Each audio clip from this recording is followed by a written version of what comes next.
I'm going to talk about evacuation lifts. I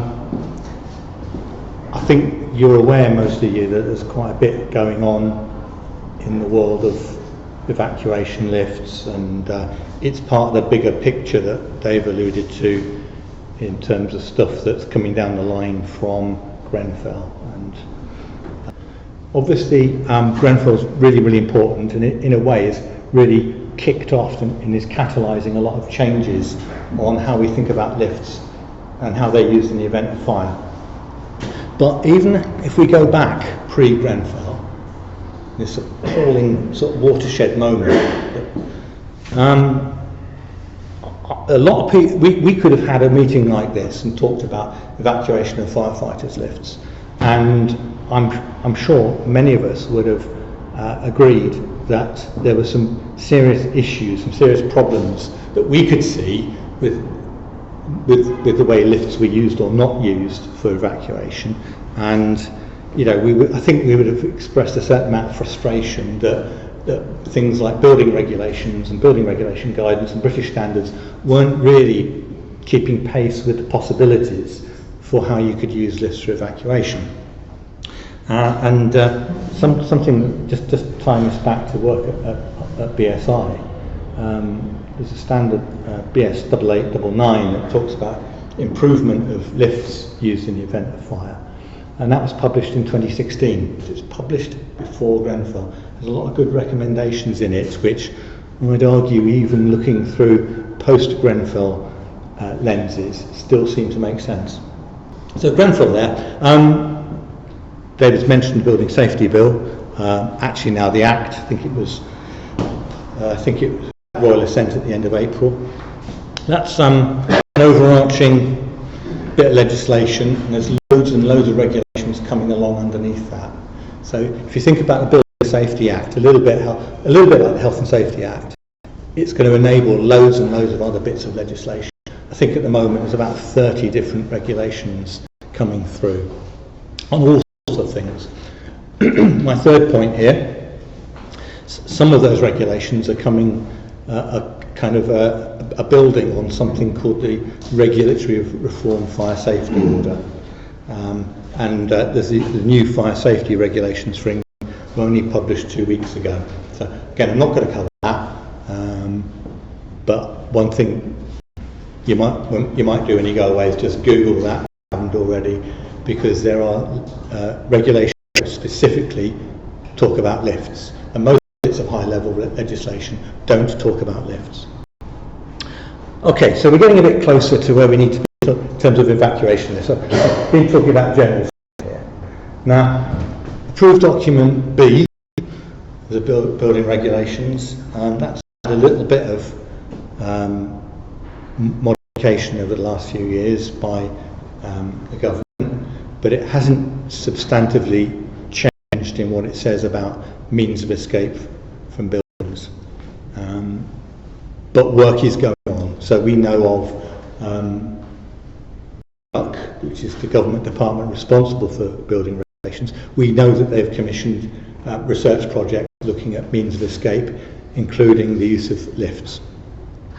So that's but I'm not going to talk about that specifically today, and I'm not going to talk about the London plan because Adam's here will do a far better job. What I am going to talk about down at the bottom is 2 draft standards. So there's been a draft standard being developed at SEN for the last few years, EN 81.76, which is for the use of lifts for evacuating disabled people. And there is work ongoing at BSI to revise BS 9991, which is the standard for fire safety design of residential buildings. Right. So so we want to talk about 2 standards mainly today. The European standard that's coming, EN 8176, and in a while I'll get on to look at British standards. So work actually started on developing a European standard for evacuation lifts back in 2014. It's been quite hard work. Part of the reason for that is we don't have convergence across Europe on what an evacuation lift looks like. So, if you think about it, we're all pulling in different directions. So But the watershed moment really in the drafting of EN 8176 actually came post Grenfell. There was a sort of sound, a deafening sound of a penny dropping as we realised the draft, which was based on a driver controlled evacuation lift, a bit like we've got currently in BS 9999, wasn't going to cut it, especially for residential buildings. So if you want to evacuate disabled people from residential buildings, you've probably not got a team on site who are going to take control of the lift, organise the evacuation, drive a lift up and down and get people out. However much we'd like to think that might be possible, it ain't going to happen.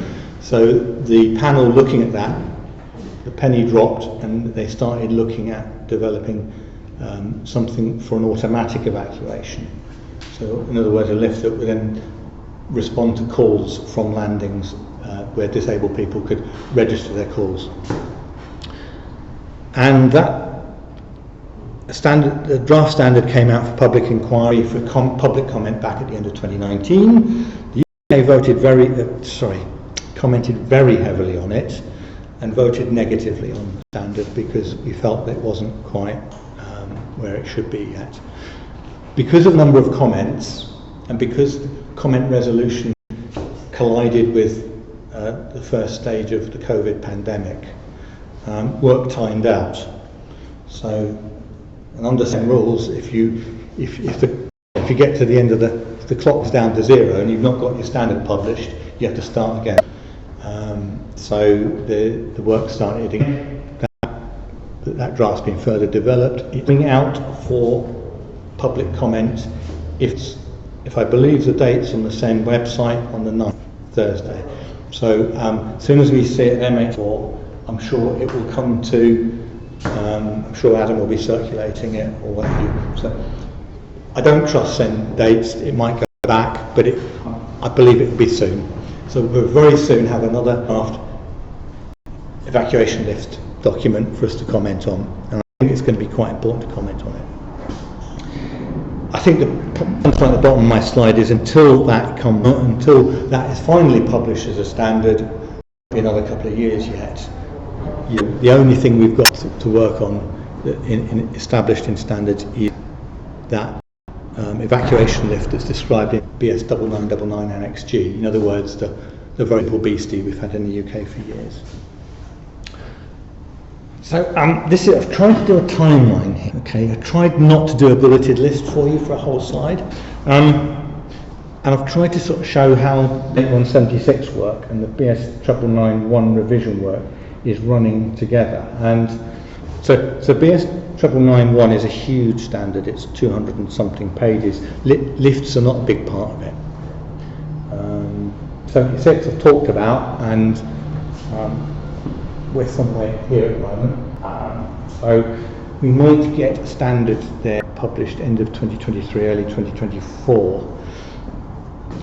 Now that's a problem because BS 9991 is under development at the moment, and logically you'd think it could refer to EN 8176, but except it can't because BS 9991 is going to get published first. So we've got a wee bit of a problem to solve. And there's some head scratching going on at the moment. If you looked at the draft of this that came out in August last year, it did have some recommendations on what an automatic evacuation lift might look like, and not fairly heavily commented on. So at the moment we're looking how we can build that into BS 111 and how we can keep it in line with EN 176 when it comes. Not such an easy problem to solve. Right, reassuringly back to a bulleted list. So in a few days, if you get your copy of PREN 8176 and you read it, and it'll be a riveting good read. You know what standards English is like. You're not allowed to use different words. You've got to use only the types of words. They're quite easy things to read, as you know. There are 3 different ways an evacuation lift could be used. There's 3 different options for specification of evacuation lift. options. You can choose any one of those. The one is a driver-assisted evacuation, and it's like what we've known through our own British standards. Already mentioned a kind of automatic evacuation. The idea here is that,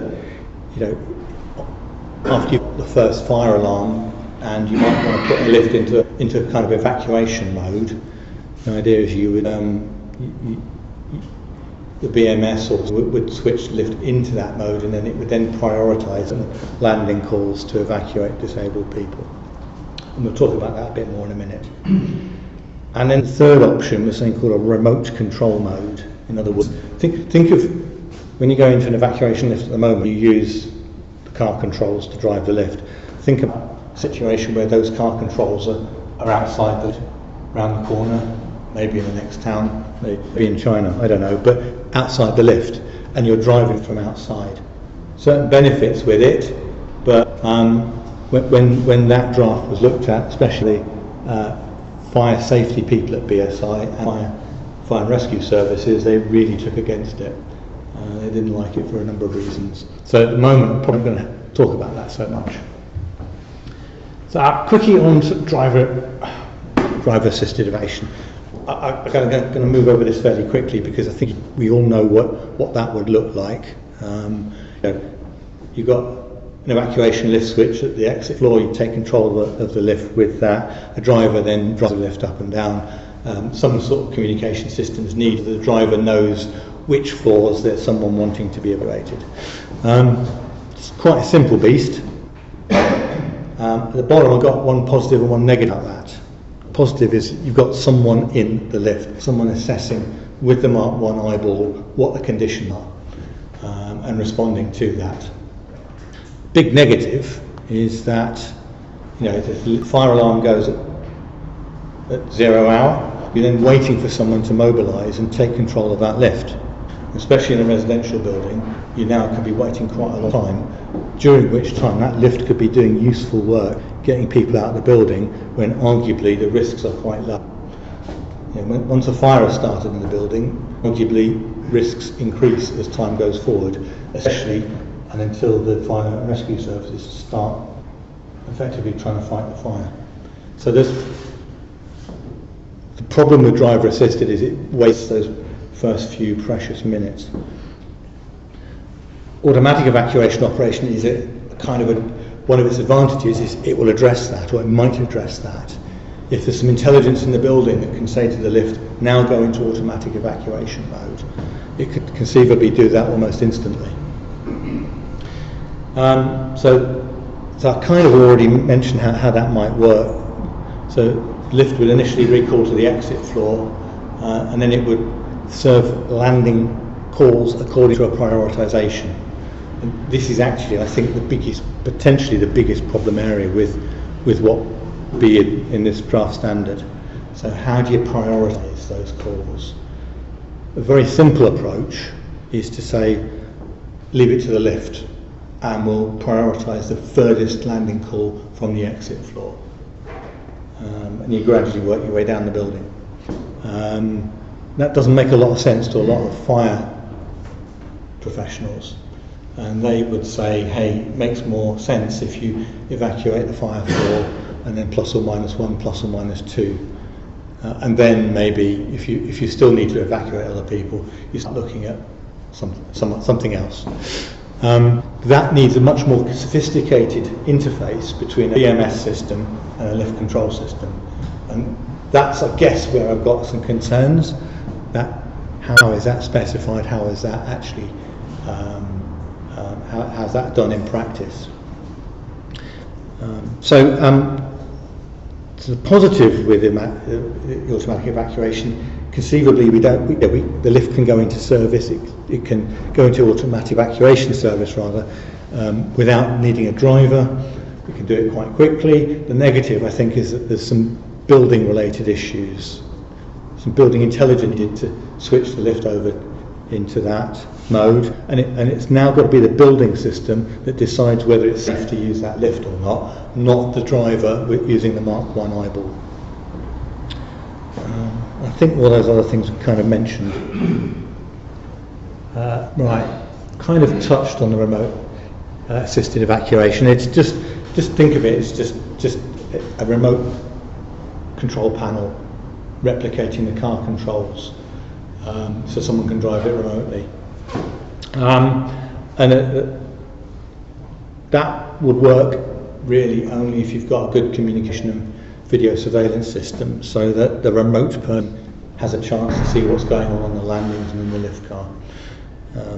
So the positive with that may be useful if there's no team on site. There are a lot of negatives. One is, well, what about cybersecurity? What about the security and integrity of that link? Everything now relies on the link between the remote control panel and the lift.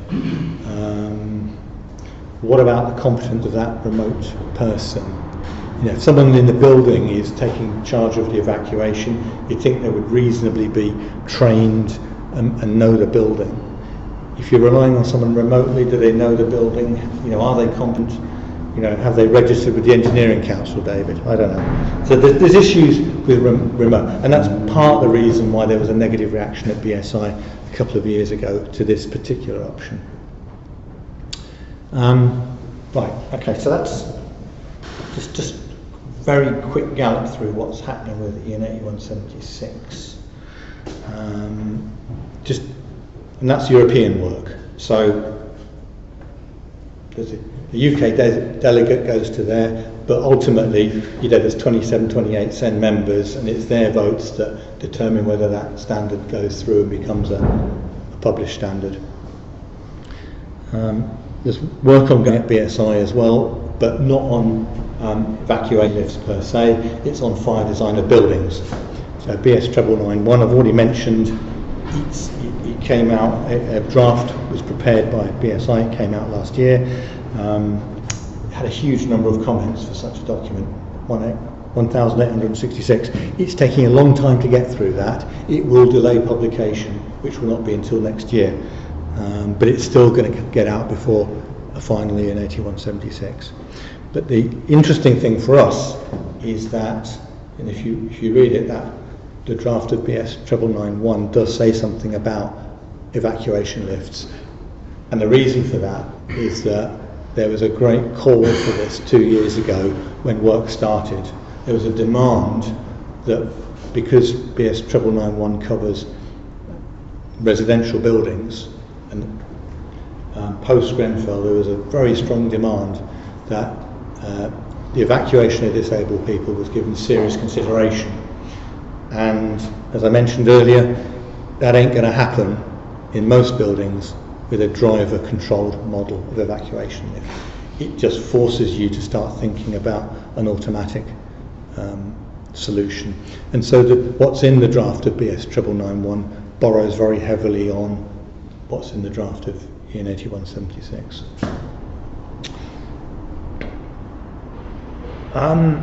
Yeah, okay, this comes up from time to time. So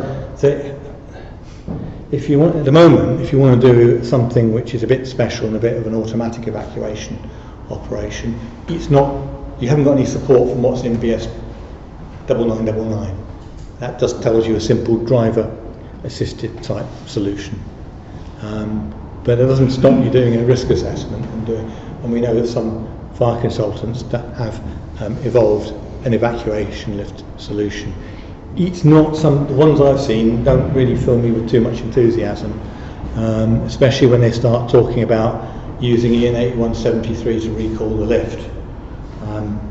One of my sort of, I don't know, it's EN 8173 is there to take a lift out of service. It's mutually exclusive with the use of evacuation or firefighters. You cannot apply EN 8173 to an evacuation lift or to a firefighter's lift. So as soon as I see a design that says, oh, we'll use EN 8173, I'm going only to take it out of service at the end. And I think it's very difficult to mix them up, and most of the designs I've seen tend to mix them up.